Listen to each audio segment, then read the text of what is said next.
Hi, welcome to this week's DBTV news broadcast, where we'll be bringing you all the latest news at UCLA. I'm Janice Jan. And I'm Courtney Bowman. We've got the results of last week's Spring Sing Town competition, the news on where the money from your parking tickets goes, and of course, USAC updates. Last Friday, talented Bruins performed in front of a sold-out crowd at the Los Angeles Tennis Center in this year's annual Spring Sing, hosted by the Student Alumni Association.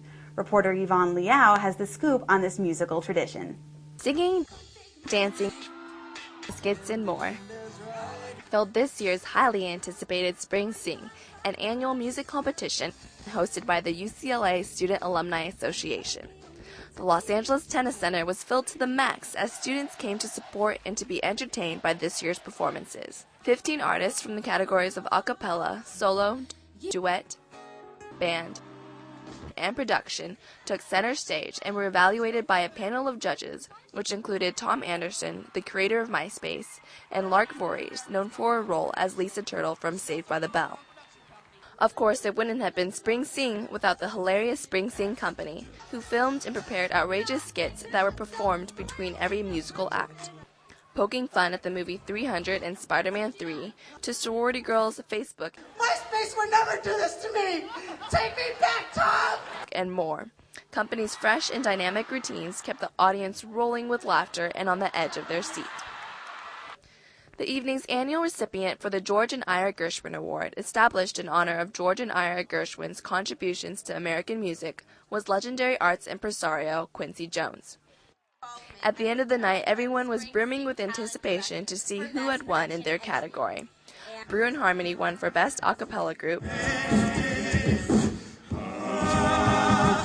Ice, ice, baby, tonight!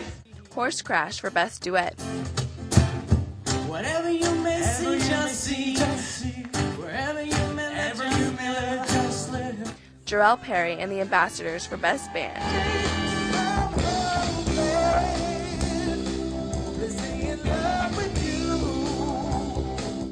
Pi Kappa Phi and Delta Gamma for Best Production,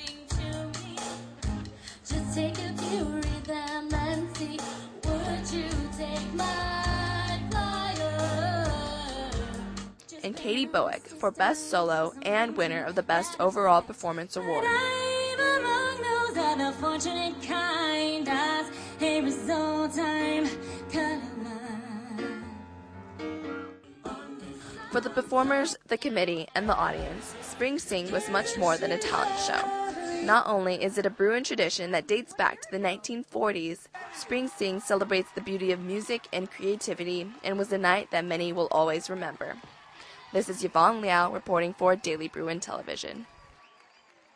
Though the MC rap battle on Wednesday afternoon took place in front of a crowd not nearly as large as Spring Sing's, enough people checked out the show to be worried about the content shown on stage. I'm here to show you what they're worried about. Do what you ain't hip-hop, you a faggot-ass college funk baby, you flip-flops. Fierce words were exchanged on Wednesday, May 9th, as 8 talented MCs duked it out in Bruin Plaza in a tournament-style rap battle to win $400.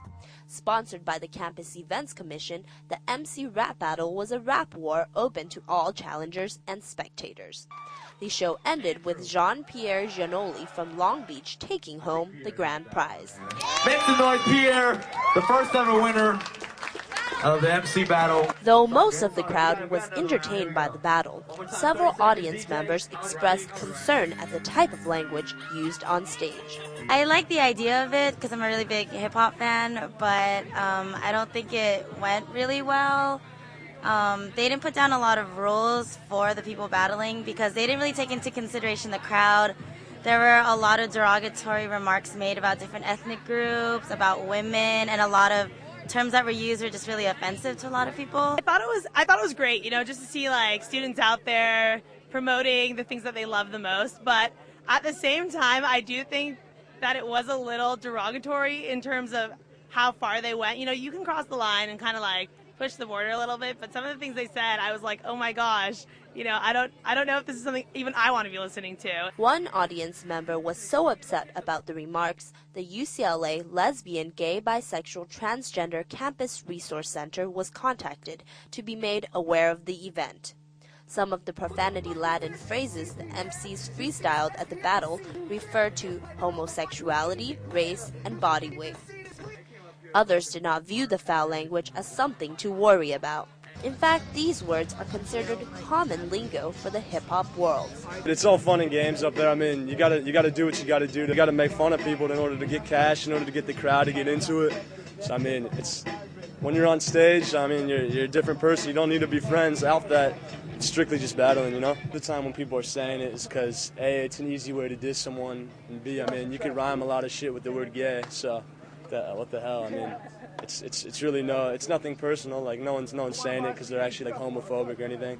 But this performance in a public arena where children are present may have gotten a little too mature for the crowd. I have no problem with them having rap battles, just maybe like at a later time, or maybe just even a different location, like in the middle of the quad.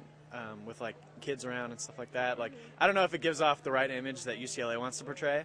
It looks like this battle of words may have damaged more than just egos and pride. For DBTV, this is Janice Jan.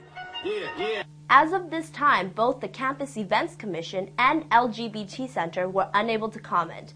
So stay tuned to DBTV in the next couple of days for further development. Have you ever wondered where that cash goes once you've paid off the parking ticket? Reporter Allison Tachiki has the answer. With UCLA serving as the ultimate destination for thousands of people and their cars each day, parking is a huge issue. The difficulty in finding spaces results in dreaded parking citations, but that headache actually helps fund UCLA's alternative transportation programs.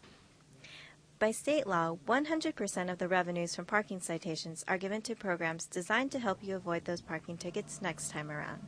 Overall, we spend about $6 million a year in alternative transportation, and of that, $900,000 of that comes from parking citation funds. Transportation Services runs the Vanpool, Campus Express shuttles, and gives discounts on public transit systems. Vanpool takes about $1.5 million to operate and is greatly helped by parking ticket revenues. The subsidy that the Vanpool program receives helps to keep the fares reasonable. Programs like Vanpool encourages UCLA students, staff, and faculty to commute together and save gas. If you're in a Vanpool for a period of time, there is a slight family aspect to it. You bring a group of students together instead of just driving on your own. Transportation Services also encourages old-fashioned exercise. May is Bike to Work Month, and they'll be sponsoring activities to get Bruins to break a sweat. We encourage everybody to come out. There are going to be free bike tune-ups and free giveaways, everything available to help people to understand how to bike around UCLA and get prepared to fix up their bike and get out there and bike for the springtime. Next time you find yourself with some parking problems, check out UCLA's Transportation Services website at www.transportation.ucla.edu for dozens of alternatives that encourage you to travel a little greener. For Daily Bruin TV, this is Allison Tachiki. Don't forget to check UCLA's Transportation Services website for more details about Bike to Work Week and other programs to get you around LA. Members of the student group Music to Heal believe that music provides both physiological and emotional healing. Reporter Kim Horcher has more.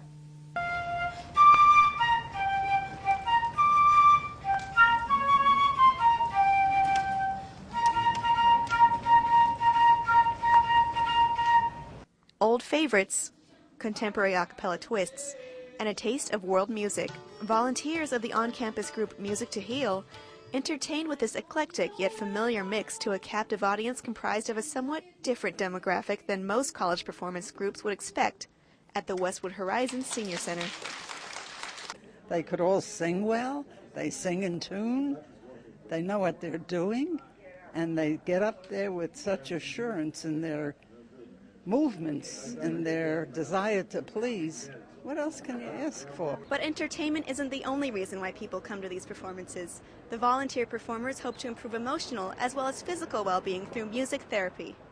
And though a performance may seem to have a very small impact, to founding club president Michelle Mahanian, music therapy strikes a chord with better overall patient health. A lot of research has been done that shows patients who use music as part of their clinical therapy process actually improve their health. It lowers blood pressure, decreases stress.